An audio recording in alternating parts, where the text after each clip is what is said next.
Yo, Cardi B just went full demon mode on this plus-size influencer, and now the girl might have written her own obituary in denim. We talking chicken nugget threats, a whole diss track, and a photo shoot recreation that has the internet screaming obsession.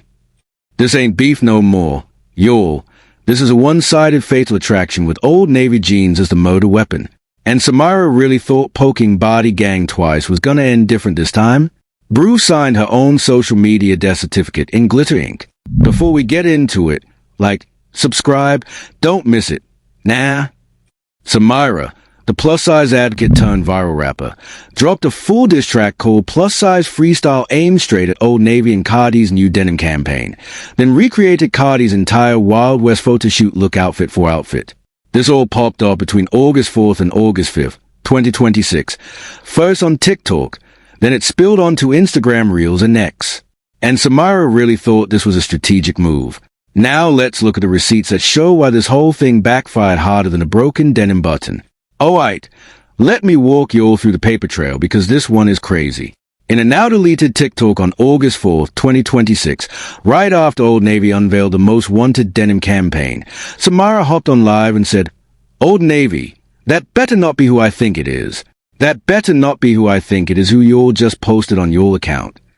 When I heard this, I was like, you deleted it, but the internet screenshots everything. That's a digital equivalent of throwing a rock and hiding your hand. Then, hours later on X, Cardi B, Belcalis Almonzo herself, didn't tag nobody, didn't let nobody, just drop this bomb. I don't mess with nobody for real, but trying to take money out my pockets is like talking chicken nuggets out my kid's mouth. Trust won't become a whole demon bout my coins. Now moo that. Bro said MOO that. That's the dumbest flex Samyra could have provoked because Cardi told the whole internet she about to be demonic over some denim checks. Then Samyra dropped a plus-size freestyle diss track on her TikTok at Samyra, and the hook goes, "Happy Fat Tuesday. Now you got yourself in a form pluses. You couldn't make no money. Took out them plus sizes cause you was trying to be funny. But baby, that's why your stores are closing and really all your ass was made plus." When I heard this, I had to rewind 3 times. Yo, she really made a whole song about jeans. Nah, you can't say that and expect the internet to take you seriously. Rewind to August 2025, on a live stream where the original beef started. Cardi said, "Especially because you fat. Clearly, you guys are fat as no Chick-fil-A for y'all. All the 3X sold out. Y'all, the 3X sold out like in 20 minutes. Then Cardi followed it up with, "Now, knowing that my fans is fat, I can't even make fat jokes no more." And in her Newsweek reported response, Cardi told Samyra directly to shut up and said it was not that serious. Samyra clapped back with a written statement. Reported by Newsweek had choice to respond by telling me to shut the F*** up and to calm my P*** was vulgar, dismissive, and escalated the issue entirely. Bro, that's when I knew we were watching a slow-motion career suicide because Samyra ran back for round 2 knowing round 1 ran her off the internet for months. And the cherry on top? On August 5th, 2026, Samyra posted a full-blown recreation of Cardi's Old Navy Wild West photoshoot. Same jeans, same cardigan, same pose. Caption energy? Petty. That right there is where she lost the plot. Now that we got the quotes, let's connect the dots. Alright. You're not ready for this timeline. The Most Wanted Denim campaign dropped August 4th, 2026. That diss track? Uploaded within 24 hours. The recreation shoot? Less than 48 hours after the campaign launched. That is not organic outrage. That's a content calendar. Samyra had this queued up, waiting. Now peep the industry context. Old Navy strategically stacked that campaign with Paloma Ilcesa, one of the biggest plus-size models in the game. Quen Blackwell, Wisdom K, the whole inclusive lineup. So the not inclusive narrative already had holes in it before Samyra pressed record. That campaign was engineered to be Samyra-proof, and she walked into the trap anyway. Remember that 2025 blow-up? Samyra had to leave the platform for months because Body Gang eviscerated her. So the fact she's back a full year later, same target, bigger swings, that's not advocacy, that a personal ledger she's trying to balance. And that's how you know Samyra doesn't have real advisors around her. Any sensible manager would have told her, "Sis, sit this one out." Then here's the money layer. Cardi's Old Navy denim reportedly sold out multiple sizes in under 24 hours. So while Samyra's making diss tracks about your stores are closing, Cardi's stores can't keep the jeans on the racks. That's when you know the argument fell apart before she finished recording. That timing? Terrible? Brew. Samyra dropped a diss about failing business right as the campaign smashed inventory records. And the platform choice is loud. Samyra deleted the original TikTok, but kept the diss track UP. She kept the photoshoot UP. That's not somebody who regrets anything.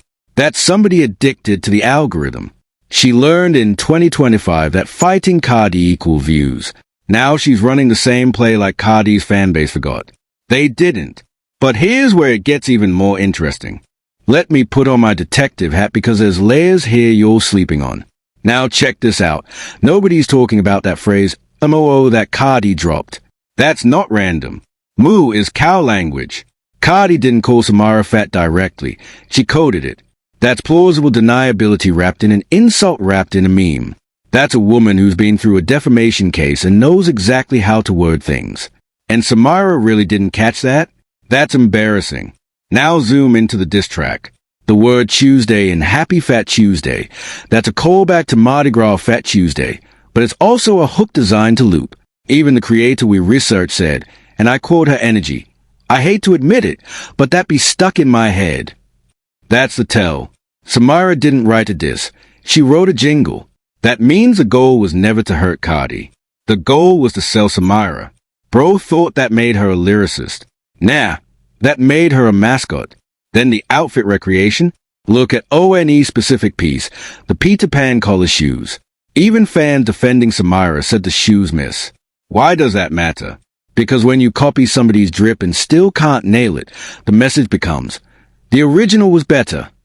Samyra's own photo shoot became free advertising for Old Navy. She's giving the pants AIE all-inclusive energy without even meaning to.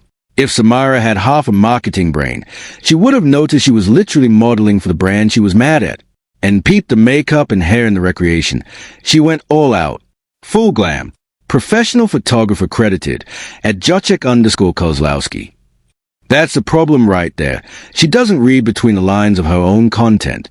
When you spend that kind of money to spite somebody, you're not spiting them. You're studying them. That's not beef. That's a mood board. Now let's see how the media covered this. The media framing on this one is wild, and it shows you who's pushing what agenda. That grape juice framed it as Cardi being firm about her money. Headline literally says Cardi B calls out Samyra. Their spin? Cardi is the aggressor defending her brand deal. Fine framing, but it hides a receipt trail we already broke down. Baller Alert took the opposite angle, framing it as a dispute between two women, treating both like equal parties. But remember that timeline we mapped? This ain't equal. One party is a global superstar with a Grammy and a denim empire. The other party dropped a TikTok jingle. Framing this as a two-sided beef is generous. The receipts don't lie. Newsweek went the sociological route, pulling in publicists talking about systemic body shaming and calling the whole thing a cultural moment. That's a valid angle if you ignore that Samyra RE started this in 2026 after Cardi already tried to leave 2025 in 2025. Then you got the Reddit and TikTok defense squad saying Samyra's just doing advocacy. Some Samyra supporters are reaching trying to defend the photo shooter satire. But remember that recreation drop? Full glam, professional photographer. Style to the T, satire doesn't need a photography credit. Brew. If you still think this is pure activism after all this evidence, you're just biased. The media trying to spin this as advocacy, but the receipts don't lie. This is content strategy dressed up as a cause. But here's what nobody is saying. Here's what mainstream media will not tell you. This isn't about plus-size representation in the mall. This is about the rage bait economy, and Samyra is one of its most calculated participants. Look at the industry politics of this real quick. TikTok's algorithm rewards conflict. Every diss video, every deleted post, every controversial recreation. That's not advocacy fuel. That's engagement fuel. Samyra learned in 2025 that Cardi B is the biggest bag she can chase. Not because Cardi is wrong, but because Cardi is famous. Attacking a superstar is the fastest cheat code to visibility on the internet, and Samyra has been running that same play like a broken record. She's a puppet, and the algorithm is pulling the strings. Now switch to the historical pattern angle, because this is the same playbook we've seen 100 times. Remember Whack 100 vs Kendrick? Remember every small artist who tried to make a career off dissing Drake? They all disappeared. History says when you build your brand attacking a bigger star, you don't get famous, you get attached. Forever. Samyra is not going to be known as a plus-size advocate 5 years from now. She's going to be known as the girl who beefed with Cardi. That's not a legacy. That's a footnote. Samyra is repeating the same mistakes that ended 100 other careers, and she can't even see it. Now the cultural impact angle. And this one hurts. Real plus-size advocacy is being hijacked. Because when everybody with a phone starts a beef in the name of inclusivity, actual inclusivity conversations get drowned out. Paloma Ilcesar's I end that campaign. That's a real plus-size model doing real inclusive work. But nobody's talking about her because Samyra sucked all the oxygen out of the room with a diss track. The culture is done with performative activism dressed up as advocacy, and Samyra is holding the last flag on a sinking hill.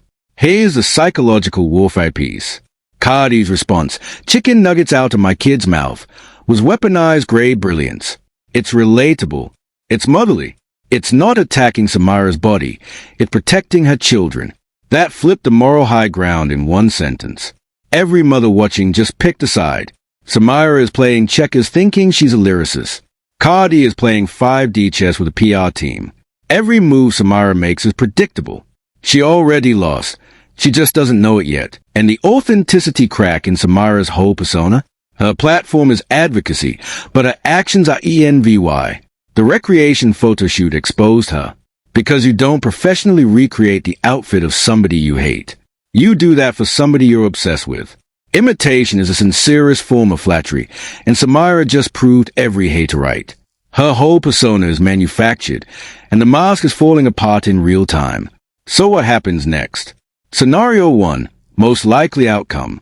Here's what's most likely to happen. Cardi is gonna go quiet. Watch. She already dropped the demon about my coins tweet, and that's all you'll get for weeks. Meanwhile, Old Navy's legal team is gonna be watching every single Samyra post with a magnifying glass. When Samyra's next diss track drops, and it will drop because she can't help herself, she's gonna look desperate screaming into a void. Because Cardi doesn't need to respond. Her jeans are selling. Her check cleared. Silence is the loudest diss. The silence is gonna hurt Samyra more than any diss track could, because attention was the ONLY currency she was earning off this beef. Scenario 2, alternative path. Now if Cardi does respond, and remember, she's on record threatening to become a whole demon, Samyra is not ready. We've seen what Cardi did to Nicki. We've seen what she did to BIA. When Cardi picks up the pen or the phone, careers get dismantled. If she drops even ONE Instagram live going in on Samyra, it's over. The body gang will do the rest. Samyra ran off the internet for months in 2025 with no direct Cardi assault. Imagine what happens if Cardi actually locks in. Samyra will not survive that round 2. She doesn't stand a chance. Scenario 3, industry and cultural impact. Looking at the bigger picture, this moment is gonna go down as the death of a specific type of TikTok influencer. The beef your way to relevance archetype. Brands are watching. Old Navy hasn't budged an inch. That signals to every other retailer. You can partner with mainstream celebrities without fear of activist blowback derailing sales. That's huge. 5 years from now, marketing professors are gonna cite this campaign as a case study in how to survive social media pushback. And Samyra? She's gonna be the cautionary tale in that same textbook. She's watching the culture move on without her, and the algorithm is already looking for the next controversy.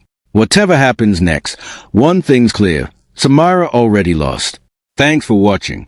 If you enjoyed uncovering the real story, smash that like button and hit subscribe so you never miss when we expose what everyone else is too scared to say. Ring that bell for notifications. And if you want more truth bombs like this, click on one of these videos next. Trust me, you'll want to see what we found.